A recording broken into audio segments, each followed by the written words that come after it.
Banyak orang yang beranggapan bahwa vampir modern berasal dari Transilvania, tetapi ini tidak sepenuhnya benar. Salah satu kisah vampir kuno di Irlandia adalah legenda di negara Celtic tentang mayat hidup kepala suku Irlandia Abartah. Mengingat bahwa Bram Stoker belajar di Irlandia untuk waktu yang lama, dia mungkin akrab dengan kisah tersebut.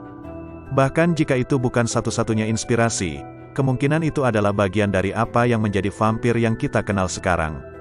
Legenda mengatakan bahwa pada abad kelima di kota Slataverty, Irlandia, hiduplah seorang panglima perang brutal yang dikenal sebagai Abartah. Pada masa itu, menurut cerita, sebagian besar tanah dibagi menjadi daerah-daerah kecil yang diperintah oleh raja-raja kecil, banyak di antaranya bukan orang baik. Abartah diyakini memiliki kekuatan ilmu hitsem dan sangat ditakuti oleh rakyatnya, yang dikatakan diperlakukan dengan sangat buruk. Penduduk kota ingin melepaskan diri dari raja yang mengerikan ini sehingga mereka meminta bantuan kepada raja di kerajaan lain untuk mengatasi masalah tersebut. Berkat bantuan dari raja-raja dari kerajaan lain, Raja Abartah berhasil dibunuh dan dikuburkan dengan posisi tubuh berdiri tegak. Cara penguburan ini mereka anggap sebagai cara yang benar dan terhormat untuk melakukan sesuatu mengingat perawakannya dan perlakuannya semasa hidup. Namun kengerian belum berakhir.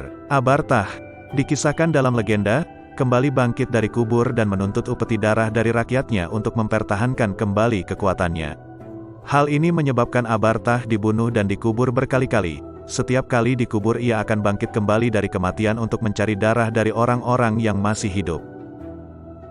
Akhirnya, panglima perang yang frustrasi itu lelah membunuh Raja Abartah ini. Dia meminta bantuan kepada para ahli sihir agar mereka dapat membunuh Raja Abartah.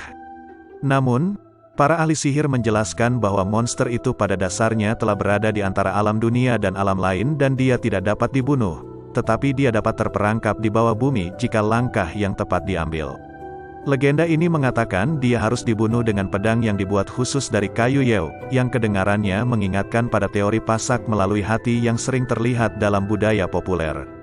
Namun, itu agak menyimpang dari pengetahuan ilmu modern bahwa untuk menahannya di tempat pemakamannya, dia juga harus dibalik dan ditutupi dengan batu besar serta duri. Ada banyak spekulasi bahwa Bram Stoker mendengar tentang legenda tersebut saat belajar di Irlandia dan kemungkinan besar itulah yang menjadi inspirasi ceritanya. Meskipun sulit untuk mengatakan dengan pasti dari mana semua ide Bram Stoker berasal, legenda itu cukup populer di Irlandia pada saat itu, jadi sepertinya taruhan yang aman bahwa teman-teman Irlandianya akan memberitahunya tentang legenda tersebut. Yang lain menunjukkan bahwa sementara Transilvania biasanya diberikan sebagai asal mula legenda Dracula, Stoker sendiri bahkan belum pernah ke bagian dunia itu. Satu-satunya tempat di mana dia pernah tinggal di sekitar legenda vampir yang sebenarnya adalah Emerald Isle, tempat vampir asli keluar dari kegelapan purba untuk memakan daging makhluk hidup.